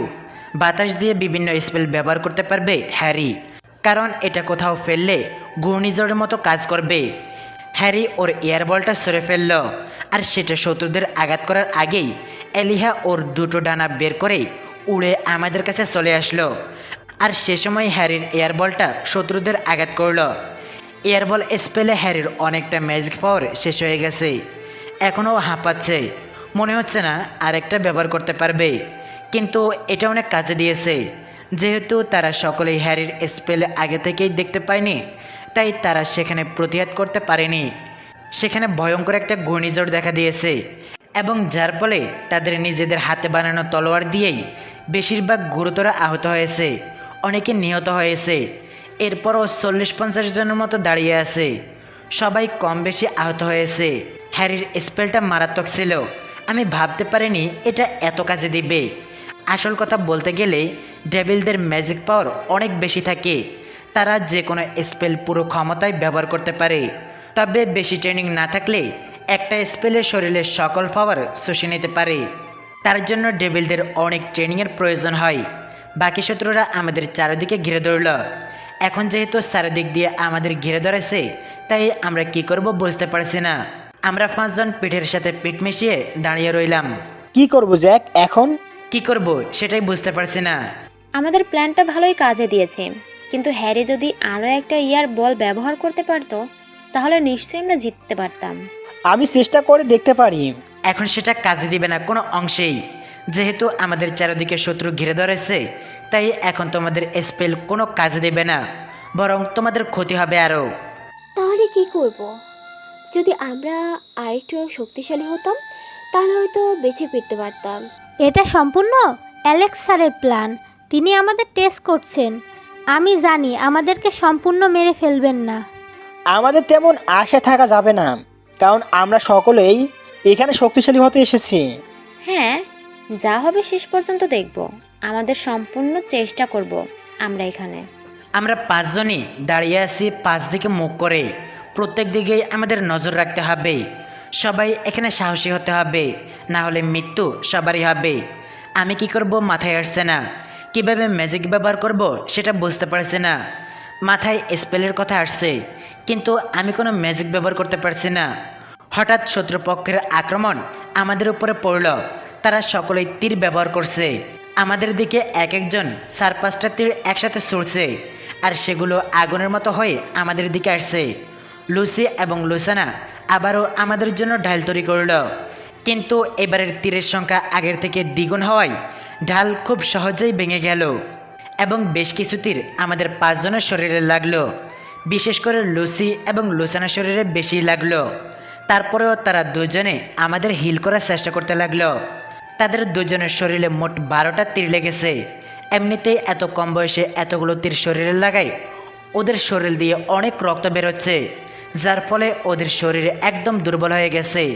একটু পরে হয়তো বেহুশ হয়ে যাবে দুজন, আর কিছুক্ষণের মধ্যেই ওদের মৃত্যু করতে পারে।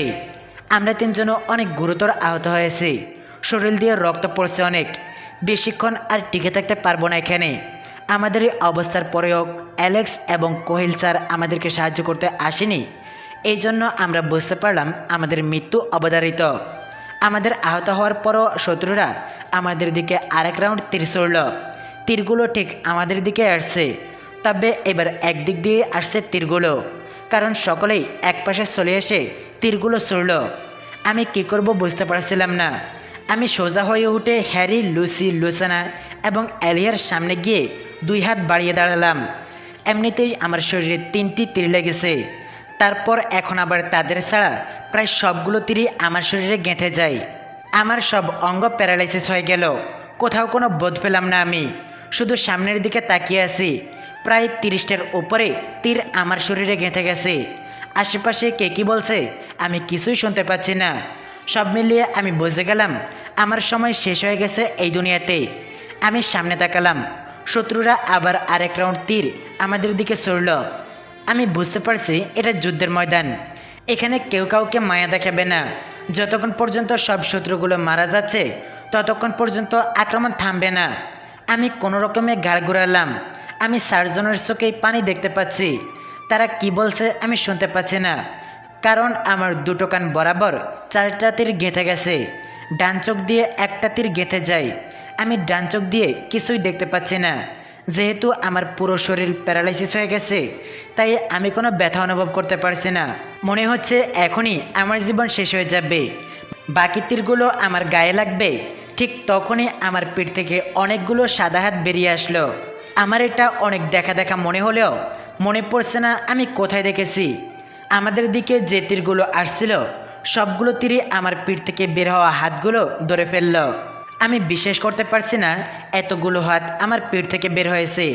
শুধু তাই নয়, আমার পিঠ থেকে আরও কিছু হাত বের হলো, যেগুলো এক এক করে আমার এবং বাকি 4 জনের শরীর থেকে তীরগুলো টেনে টেনে বের করে দিচ্ছে, এবং সবগুলো তীর একসাথে শত্রুদের দিকে ছুড়ল।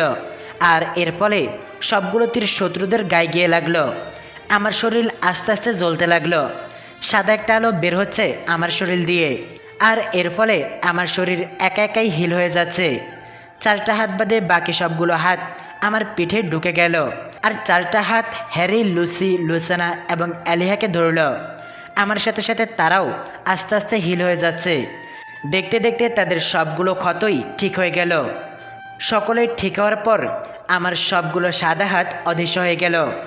আমি এরকম কোনো ম্যাজিকের নাম শুনিনি আগে। জানি না এটা কী ছিল, তবে যা ছিল সেটা খুব আলাদা ছিল আর অনেক শক্তিশালী ছিল। ওয়াও, আমি জানতাম জ্যাক তোমার মাঝে বেশ ইন্টারেস্টিং কিছু ছিল। আমি প্রথম এমন কিছুই দেখলাম। একজন মানুষ হিসেবে এমন কিছু ব্যবহার করা বেশ আশ্চর্যের বিষয়। তারপরেও যা ছিল সেটা দেখতে অনেক সুন্দর ছিল। হাতগুলো দেখতে অনেকটা ডানার মতোই ছিল। আমরা দাঁড়িয়ে 5 জন কথা বলছিলাম। তখনই অ্যালেক্স এবং কোহিল স্যার এসেছে আমাদের কাছে। দুজনেই হাততালি দিতে লাগলো। আমি ভেবেছিলাম বেশি কিছু জিনিস শেখাতে হবে না তোমাদের, কিন্তু যেটা দেখলাম তাতে বুঝতে পারলাম এখানে আমার কোনো কিছু শেখানোর নেই তোমাদের। না স্যার, আমাদের আরও শক্তিশালী হতে হবে। এর থেকে আরও ভয়ঙ্কর পরিস্থিতির জন্য আমাদের প্রস্তুত থাকতে হবে স্যার। হয়তো বুঝতে পেরেছো কিরকম মিশন হবে তোমাদের। জি স্যার। তোমাদের বেশি দিন লাগবে না ট্রেনিংয়ের, তারপরও অনেক কষ্ট করতে হবে। অফিসার কোহিল তোমাদের প্রত্যেকের এবিলিটি সম্পর্কে ধারণা নিয়ে ফেলেছে। কাল থেকে সেই তোমাদের বলবে কীরকম ট্রেনিং তোমাদের প্রত্যেককে করতে হবে। অ্যালেক্স স্যার আর কোনো কথা বলল না, আমাদের সরাসরি টেলিফোন করে নিজেদের রুমে পৌঁছে দিল। আমি আর হ্যারি একই রুমে থাকব। একটু আগের লড়াইতে আমাদের সকলেরই ম্যাজিক পাওয়ার প্রায় শেষ। এখন অনেকটা রেস্টের প্রয়োজন। এখন আমাদের খাবার টেবিলের উপরেই রাখা ছিল, সেটা খাওয়ার পরেই আমরা দুজনে ঘুমের দেশে তলিয়ে পড়লাম। কালকে আরও একটা ভয়ঙ্কর দিন আসবে, জানি না কালকে কি মৃত্যুর খেলায় আমাদের নামিয়ে দিবে, কিন্তু যা হবে সেটা কালকেই দেখা যাবে। আমি আপাতত আমার সেই আশ্চর্যজনক হাতগুলোর সম্পর্কে স্বপ্ন দেখতে লাগলাম।